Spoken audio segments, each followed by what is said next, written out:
Yo, before we get started, do me a quick favor. Click subscribe on the bottom on YouTube. Leave a comment on the bottom on YouTube. Let us know what you think.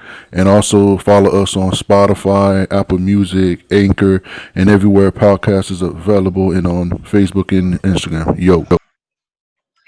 Yo, welcome to the Big Zo podcast. I go by the name of Berto, It's your boy Beast on the beat. and we got a special guest, the homie, Teddy. I go by Teddy Exploited. Follow me on Instagram, Twitter. You know what it is. All tech all day. All tech all day. All right, man. Today podcast, we're going to talk about one word, but this word has many different meanings. So the word is technology. You know, and that's the word that it's a word that we all got to think about, especially around this time during the coronavirus and even like for the future. The word is technology. And I'm gonna start with you, Teddy, man, since a lot of people may not know you, but you know we go way back since high school. You the tech guy in the hood. If anybody need anything that has to do with technology, you hit up Ted. That's what I do. But the first question is, man, where do you see like technology is going in the next like 10 to 20 years? And then I was just talking to my fiance about this. I think in the next 10 years, 10 years ago. Whoa. Hey, wait. Pause. I knew you since middle school. You said what? Fiance. Yeah. Yeah. I popped the ring on it, man. Oh, you put a ring on it? Congratulations. Yeah. Hey, congratulations, man. Congratulations. Hey, so Beast, you got to be next then. Whoa. Pause. Pause. Your phone ain't blowing up I'm gonna interrupt you, man, but I just heard of you know what I'm saying? We'll talk about that. All right, man, let's get in topic, man. The next 10 to 20 years, where do you see technology going, man? So as I was mentioning before, I was talking to my fiance, and you know, movie theaters, as we can see over the last 6 months, theaters are basically done, right? Yeah. So I started thinking like that's still a lot of space and a lot of really big like 100-foot screens that people are going to be using. And Yeah. I think with the way that Facebook and Oculus and other 3D virtual reality technology is moving right now, I still feel like that's the wave of the future. Like 10 years ago, that was a thing, and then smartphones took over. But I think in the next 10 years, VR and autonomous vehicles will definitely take over. So I can see in the next 10 years, movie theaters becoming like a virtual reality place where you can go and rent a VR headset and experience a movie, like actually be in the movie and running around almost like 3D goggles are now. Like But 360 views. yeah. Okay, damn. So I think that's where technology will be in the next 10 years when it comes to movies. But I was also thinking about like autonomous vehicles because Elon Musk is doing a lot of big things right now. Mm-hmm. And I don't know, tech moves so fast. Like it's sometimes it's hard to keep up. If you follow one part of the wheel, you're missing another part of something else. So Yeah. I don't know. The next 10 years, a lot can happen. But I foresee movie theaters doing that, and I think autonomous vehicles will be a thing. I don't know if it'll be like all over the place because people still need to drive. People still will want to drive and buy cars, but I think there'll be plans in place. Like the president's going to push autonomous vehicles in projects where if you're making minimum wage or lower than that, you'll get a free ride like to either work or school or to a library or something like that, where kids don't have to take buses. They can literally just take a free government-assisted Uber app and take the Uber to school and back in a safe way. I think that's where. And it's gonna be like a computer car driving us around. That's what you mean, right? Yeah. Damn. I never really thought about. Thought about that. But going back to the movies, I could see where you're going with that because with the virtual headset with the goggles, that might be like a cool way. If anybody hasn't like used the virtual headset, man, that's like a cool like 3D 360. You feel like you in the like I know I seen it with the basketball game, man. You feel like you sitting on the floor, you can touch the players and stuff, and that's like dope. I can't imagine that like on a movie. You know what I'm saying? That's gonna be the next big thing. Now that you saw him say that. Like last time I used it, I was in Best Buy and I was Yeah. doing like this rock climbing simulator or something like that. And I Yeah. forgot where I was, so I took a step forward and knocked down a whole bunch of PlayStations and stuff like that. And I was like, Damn. wait, so I took the headset off and I was fucked up for like 30 seconds, just trying to figure out where I am and what I'm doing and like my hand-eye coordination. So I think that's where movies are gonna go. Yeah. Yeah, and then like another thing in technology, as we move forward into the 20s, 2020s, the year 2020s, like I noticed, there's like big companies as far as big CEOs having like huge conference meetings, and what I mean like different like top 500 CEOs of technology, Apple, even Samsung, and I know they got the PlayStation 5 coming out, Sony CEOs and stuff like that. I was just, I mean, I don't know if you heard about that. I was just trying to see what what they were talking about, especially for the next like 5 to 10 years. Well, so recently the big four CEOs, Facebook, Facebook, Google, Apple, and Amazon, Yeah. all all had to talk to Congress about what they're doing, how they're doing it, and how they're monopolizing things. Hmm. And my first thought was, why was Bill Gates or Microsoft not involved? And Microsoft dominates business on an enterprise Hmm. aspect, so they monopolize all businesses. But Yeah. Apple, Google, Amazon, and Facebook all monopolizing consumer-based things. They're taking actual consumers' data and people's data, things that people can do inside their house, all around them, how people react, and other things like that. Yeah. And Congress is basically saying they're getting too big and they need to be subsidized and broken down. Hmm. And I after listening to these reviews and hearing that, they would ask Mark Zuckerberg one question and he'd say, "Thank you for the question, I think," and then they'd be like, "All right, that's enough." So like they weren't giving them enough time to actually answer the questions. Hmm. And I feel like that's unfair, because if I myself created some new app or something like that and then it started getting big, I'm not expecting it to take over. I'm not expecting 60% of the world, or having it influence 60% of the United States and stuff like that. I just built an app for people to share and communicate with.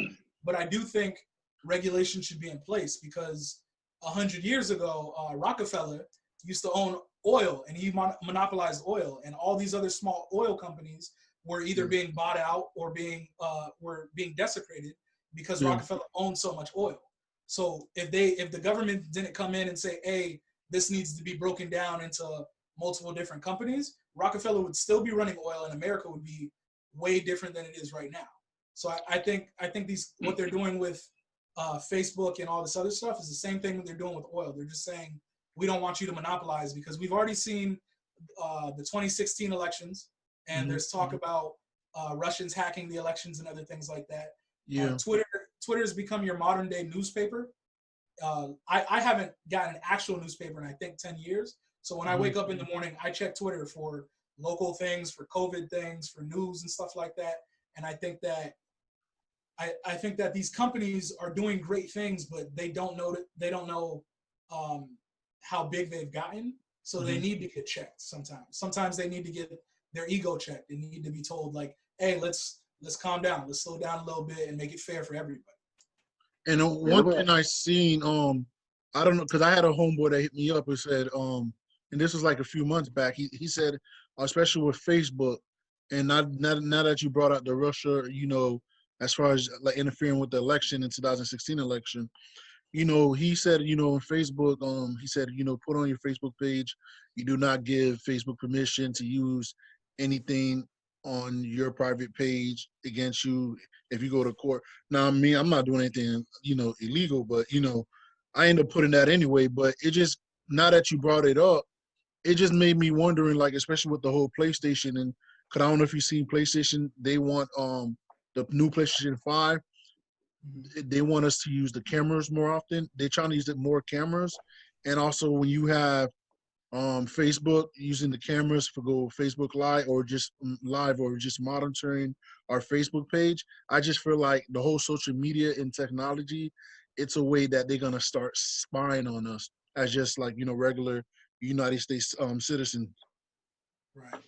So, I mean, my question, let me ask Ted, who regulates the internet?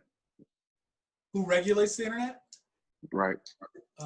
There's a company called ICANN right now that kind of not dominates, but they regulate DNS and how DNS is propagated, how domain names are set up. So like ICANN, which to my knowledge was built or funded in California, is still run in the United States. So they technically dominate the internet. But when it comes to like what social media platforms dominate the internet, is that what you're looking for? No, the reason I say that is like with technology, when I think about technology, I think about innovations. We have so much innovations, but the one thing that they have in common is that they use internet. Yeah.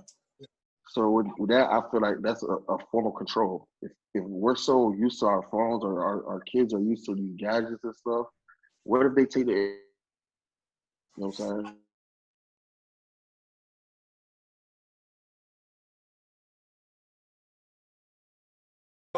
With the new iPhones and newer Android phones, you have options to like limit how much usage you have on apps and stuff like that because people are constantly using social media apps. But I don't think there'll ever be a day where someone's like hours or something like that. We're gonna I'm not saying that. But I'm just saying where technology is going is like we're solely based on money no more. You know what I'm saying? Like we use everything is numbers and just input it to a computer, which is the internet. You know what I'm saying? I feel like these people have control.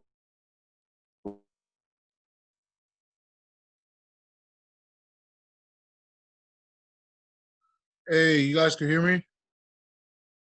Hello? Like I mean, I think they know I understand when you own a business and you're running things like the people who run Walmart and run distributions and stuff. They don't know every little thing that's going on. They don't know that this employee is stealing pizza or the small things like that. But I'm almost positive Mark Zuckerberg knows when something's trending on Facebook, when Red Table Talk is trending, like he knows about it. He knows what's going on. He knows what people are thinking. So I think they know that they have like a grasp on the internet.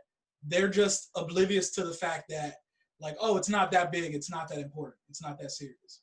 the reason I'm saying that is like think about what y'all just said about how they trying to make us use cameras to spy on us more, Right. and they're trying to make people be comfortable with this 5G and chips getting inserted in people. So it's like you don't have to leave your house to see the doctor. Like you know what I'm saying?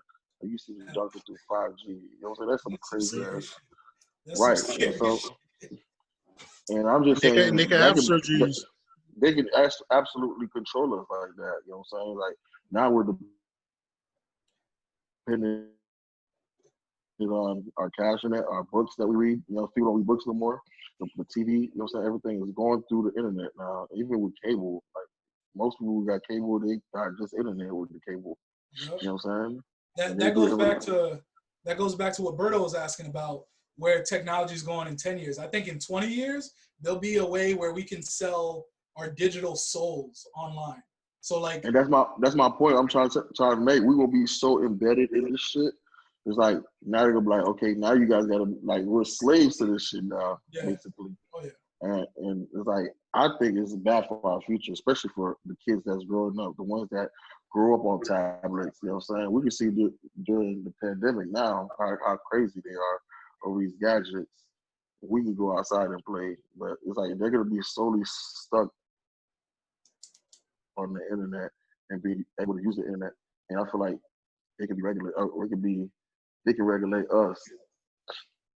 It's scary to think that because when I'm on Instagram and other things like that, one thing that runs through my mind all the time is the quote that comparison is the thief of joy. So like I'm always comparing where I'm at now to like what other people are doing. And when I disconnect from social media, I'm able to compare where I'm at now to where I was 2-3 years ago, and I'm happy. I'm like, I've grown so much, I've done so much, but as soon as I jump on and I see someone else, some other programmer, one of my friends doing work, flying and traveling here, I should be doing this, and then I get depressed, like I'm not where I need to be. I need to start start doing that. And like, I don't, it's like the outside looking in, just watching people become homes. Like how do you guys regulate what you do on social media or what you do with the internet and stuff like that? Do you guys have times where you like meditate or back off or just say I'm gonna chill for a week or anything like that? Yeah, without a doubt. You know what I'm saying? Like I said, we didn't grow up off of social media, so it's like it's easier. Like social media was introduced to us, so we had a choice to either be on MySpace or you can still go play outside. Look, us, we got a chance to do both. You know what I'm saying? Yeah, it's true. So it's like we don't need it, but it's like these other kids, the generation, what is it, XZ, whatever they call it, they're screwed, bro. Like they're used to technology. Their mindset is different. It's like, I mean, there's pros and cons with technology, of course. But I'm saying, like, you know, we're gonna be so embedded into it, like as a need. You know what I'm saying? Like, yeah, think about it. Can us as humans go without our phones for a week? Like people would die if they didn't have their phone for a week. Can't do So it. that's how much they depend on technology. I know You know I what I'm can't. saying? And so imagine the kids that grow up off the internet that's 5G. You see how fast 5G is. Imagine the little kids that grow up on that. When when it comes to 2G, like they ain't gonna be able to. They gonna have no patience. You know Yeah, what I'm saying? And their mental health is gonna be different. You know what I'm saying? And I just be feeling like we're gonna be embedded, bro. We're gonna be slaves. that's actually one thing that scares me about having kids and stuff like that. Now that I put a ring on it, all she wants to talk about is kids and a house and all stuff. But like my thought is, if another pandemic 5 years from now and I have a kid, am I gonna have that kid go to school? And if he goes to school, will he have a tablet? He have a cell phone? At what age will I give that to him? Because I didn't get a cell phone until I was in high school, and I had to pay for that myself. But these kids, they get cell phones for free. So kids' family plans and stuff like that are damn near free nowadays. So it's like I was working at an elementary school in 2012, and I had to bring some little bad kid from first grade to the front office. So I'm walking with him, and I'm in my mind, I'm thinking I gotta bring him to the office and then run back to the computer lab to finish what I'm doing. In his mind, he's like, I'm gonna call my mom so we can go to McDonald's. So he pulls out his iPhone, and I pull out my phone, and he goes, Mr. Ted, how come you got a crappy phone, and how come my phone's better than yours? I'm looking at him like, what? Yo, fuego! Bro, they have no manners. They have better phones than you, and they're able to call their parents on demand. Like back in the day, if a teacher said, I'm calling your mom, I was crying immediately before she ended the sentence. Yeah. Nowadays, it's like, I'm calling your mom. Kids are like, so what? Let's go ahead. I don't care. It's almost like it's too late. Like Beast, like you were saying, these kids, they have no hope and stuff like that. I feel like it's too late. It's so scary right now. I mean, now that you say that, how the next 10 to 20 years, how do you see the job market like going the next 10 to 20 years? What job do you think it's gonna be like the best job to get, or the best job to get training for, or some type of education for the next like 10 to 20 years? What job would you think do you see in the next 20 years? Because since we're talking about technology and you see a lot of kids with tablets and stuff. I mean, we see the gig economy doing a lot right now. People are doing Uber Eats and other things like that. I definitely think technology is going to, like, technology is already taking over jobs right now that people used to do and used to have. I think the receptionist jobs will go away. You won't have to call a receptionist at a front desk, or the secretary jobs will go away. I think the best jobs to get right now. Cashier jobs are going to go away. Say that again. I said cashier jobs are going to go away, especially when they got the self-checkouts. Yeah. I'm already saving $100 at self-checkout. Why do I need a cashier to tell me not to steal this or not to steal that? Yeah. Exactly. But I think, like, I don't know. Obama had this hour of code thing where every summer he would be pushing people to learn programming and learn how to code and stuff like that. And I think programming would be the way to go. I don't think everyone should learn how to program because it's not for everybody. Some people are just good with their hands. Some people are better with numbers and stuff like that. And writing code is a completely different mindset, but Mhm. I think that's going to be like the wave. Like kids will instead like I don't think kids know cursive now. I don't think they learn cursive in school. Yeah, they So don't. Yeah. so in the next 20 years, I think teachers will be teaching you how to do functions and loops and arrays in code and learning Python and stuff like that. I think that's where jobs will go in the next 20 years. So staying in tech would be a smart idea right And I would say, just to continue what you're saying, I would say another job that people need to pay attention to for the future is cybersecurity. now. Oh yeah. Oh, without a doubt. Without a doubt. I mean, every year there's some big thing on the internet about uh, either emails being hacked, prices being hacked, people giving up data and stuff like that. It's all just I mean Did that's you just see? Not to cut you off, but did you see? I think it was like 2 or 3 weeks ago. Obama and all these big names. I think Joe Biden was a part of it. Their Instagram accounts got hacked. oh yeah. Oh yeah. I thought that was funny because I got an email the day before I saw that on the news, and it Yeah. said like your Twitter account was part of some kind of security breach and other things like that. But my Twitter account has my email and my phone number, so it doesn't have that much information. Like you were saying before, with Facebook, you can tell Facebook what to hide and what data they can't use. Yeah. So if someone steals my email address, I already have a spam filter, so I'm not worried about those emails being hacked or those accounts being hacked. But if I was famous like Barack Obama or Justin Bieber or something like that, I'd be changing my email every month because or my password every month because that can easily be done. You are a product of the products that you use. Mm. So if you're constantly on Twitter and stuff like that, and then Twitter gets hacked, you're not at fault. Twitter's at fault, but you also have partial blame because you know what you're tweeting and what you're talking about. So like, they tell you to change your password every year when it comes to your emails or work emails and other things like that. I don't think people care or listen to that, and I think that's what happened with the hack. These people who hacked these accounts, they found their passwords and they kept them for 3 to 4 months, kept logging into their accounts to make sure that the accounts were still valid, and then exploited them and said, "Hey, we have access to these 1,500 accounts." So I think it sucks, but at the same time, if you do simple things like changing passwords or removing different things from social media profile, fine. Why you think we don't hear about more black tech companies?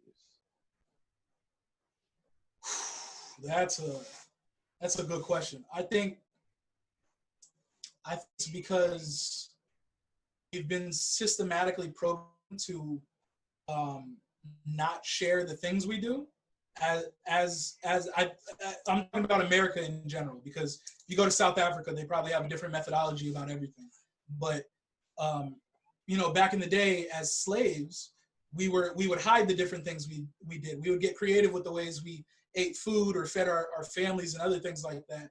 And when we freedom in 1865, we were told that we were free, right? And that was it. There wasn't like, hey, you're free now. You guys should go to school, get an education, do this, this, and this. It was just, hey, man, we can't have you a slave, so figure something out. So as we started to grow and progress as people, there were certain people that were like, hey, I've got this I could share, and I have this new food recipe or whatever it is. And other black people were like, yo, don't do that because you could get killed, or don't do that because you're showing off for other people. And I think as the years have grown, that's gone into different things. So now, all the time you hear black business and promote black business, and I'm trying to do this and trying to do that. But if you put black in front of it or black business, that's automatically putting a red flag to some people because now they think, oh, I'm only supporting black people, or black people will negatively say things about the company. Oh, she has a restaurant, but not as good as Five Guys or as good as this. And I think that's a thing that's grown from generation to generation because of slavery and the way black people have been creative and hid things and tried to secretly share things. So I think when But people exploit that I hear what you're saying, but I was just saying, in general, you hear about black people trying to get T-shirt companies, people doing jewelry and stuff like that. But I don't know no black Bill Gates. You know what I'm saying? Like I don't know nobody from the a black tech, or you know what I'm saying, or someone who even started a small business. You know what I'm saying? I never seen. I mean, we've seen tech pages, but I haven't seen no black owned or you know what I'm saying, or something that's promoting black. Because we like technology, like traffic lights were made from black people. You know what I'm saying? It's like the telephone was made from a black person. Air conditioning, I think, or the refrigerator, one of them was made from a black person. It's like so. It's like we don't even hear about these stuff to know our history to even build on that. And again, I think that comes from systemic racism. Again, the cotton gin was created by a black man, right? Like you said, we can go into peanut butter or different things to do with peanuts and peanut oils, refrigerators. What's the movie that just came out about the girl with the hair lines and stuff like that? Like the iron and the ironing boards and stuff like that were made by black people, but taken from us by other people who already had big businesses and big corporations, either handed down to them or created with ease, whether they knew it or not. And I think that's the reason. Black people, as they start growing and stuff like that, there's a systemic problem in society that says this man is growing and he's growing too fast. I don't want him to get big because he might become the next, Nat Turner or the next, Toussaint Louverture, and he might say, hey, we're running this and we want to take down all the white people and start a revolt or something like that. So I think that has to do with systemic racism. I think that's the reason. I mean the more you follow black companies, black comedians, black actors and stuff, you'll see that they own their own companies and they own, like, it's just starting over the past few years. You're starting to see it more and start seeing more people promote those things. And I think as black people, we need to promote and share that as much as possible. I think the way that we're promoting it now could be done better or done in a more professional manner, but regardless, I think that should be promoted and celebrated more. Like even today, if you go out to a basketball court and someone's got dirty shoes on and then the next day they have a clean pair of Jordans on, you're not like, hey man, I see you've got clean Jordans on, that's really cool, I'm proud that you've done that. You just start making fun of the kid, like, oh, what happened to them dirty ass Bobo shoes you had on last week?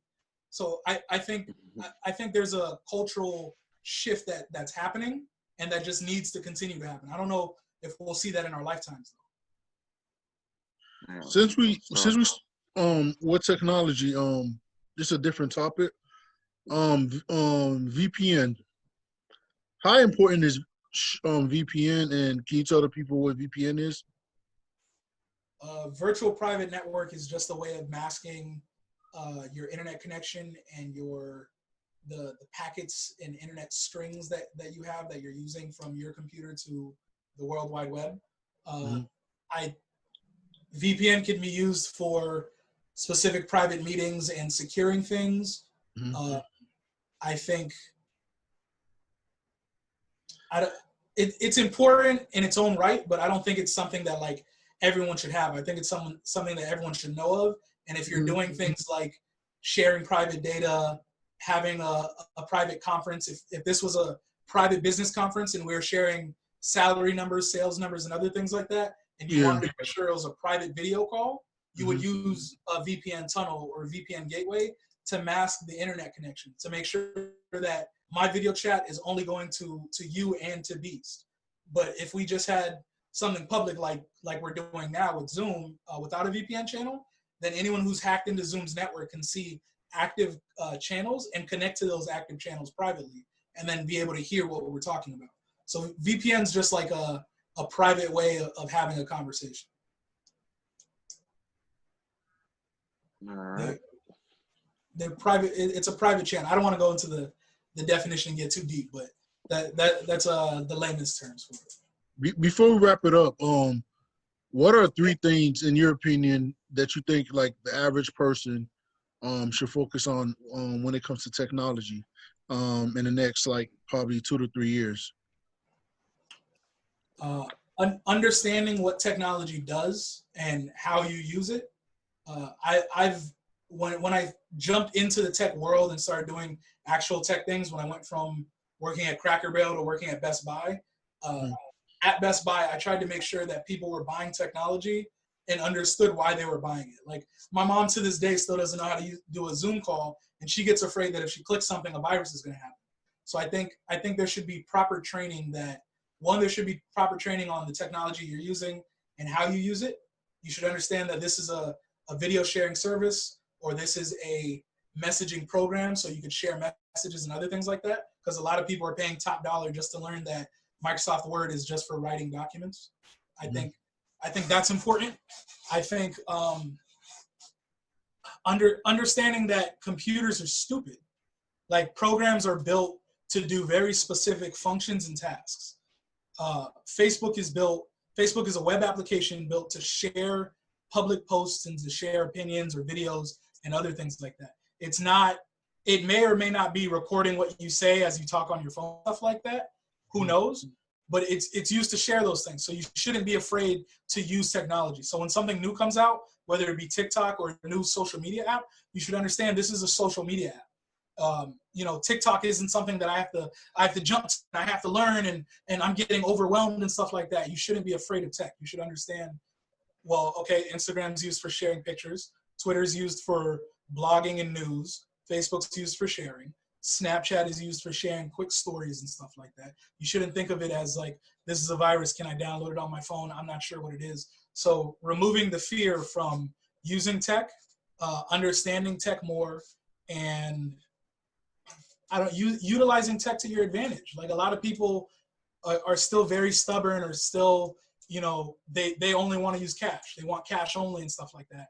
And now that they're forced to go to Publix or Walmart and use a credit card or use a debit card, I think that scares them. And I don't think you should be afraid of tech ever. I think you should embrace it and understand it. And if you don't understand it, I think you should be open and vulnerable enough to say, hey, I don't understand what this is, and have your little 13-year-old cousin or nephew or something teach you what it is. Let me stop right there. Talk about why you think those people are scared to use those machines.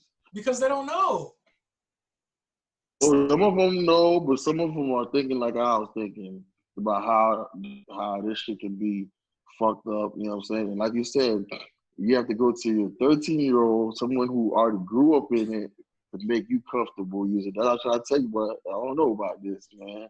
Like the internet is great, of course, but there is definitely some cons in it. I just think people are skeptical. I think it's okay to be skeptical, because skepticism is a product of curiosity, and a lot of people tend to move towards fear and skepticism. They should be more open to understanding things. I think if you knew why this person did, like nowadays, anything that goes on the news, Jada and Will, Red Table Talk, Jada was in an entanglement. People immediately, before they even find out whether or not Jada and Will are in an open relationship, they quickly, they're quick to come up with an opinion and stuff like that. Even NBA announcers, when they hear different things about NBA players, they come up with an opinion and they're quick to post it here and there. So that with technology, as soon as you hear this new TikTok thing, oh, it's for little kids, you automatically think it's for little kids. I don't want to use it. I don't want to know anything about it. So if it's installed on your phone, you freak out and you're like, I don't know what this is. I just think people should stop fearing and start being more curious about what tech is and how to use tech. Like I know a certain person that lives in my apartment complex that's afraid of autonomous vehicles. He's afraid of Uber because he thinks an Uber driver will jump out the car and the car will automatically drive him into the water or something like that. And those vehicles can't do that. They have triggers and programs to tell them when to stop and to not go off a bridge and stuff like that. So I think skepticism is a real thing, and it's okay to be skeptic, but I think people should lean more towards understanding, because knowledge is free. And I think the more knowledge you have, the less fear you'll have, and then you can make a judgment call on, okay, I don't want to use Facebook because I know what it's for, and I already text or send videos with my family other ways. I don't want to use this because of that. Like you don't have to run to a 13-year-old kid, but you should understand at least what it is or why it's used and stuff like that. You should be willing to ask questions. Hey, Tech is here to help, not to hurt. By the way, speaking of Jada, bro, guys, niggas are still taking L's, man. It's been a rough summer for us, man. Hey, man, we about to get out of here. Hey, Ted, tell the people where they can find you at, man. You want to share your social media platform? If you want to find me, you can find me in my handle @exploited. Best way to reach me is Twitter. I've got podcast coming up. I've got my own little vlog that I'm doing very soon with my fiance to talk about just Caribbean culture and Haitian Jamaican connections and other things like that. We got a lot of things going, but you can follow me on Twitter and find me there. All right, Beast, you want to shout something out, Beast? You look like you wanted to say something. I was so surprised. My wife. Hey man, it's 2020, man. We all gotta settle down, man. Yeah, I know you got someone out there, Beast. You ain't got nobody right now. Look, Corona changes shit. Hey man, since we're about to get out here, man, thank you guys for subscribing and listen to us. Leave a comment below. Holla at your boys, Big Zo Podcast.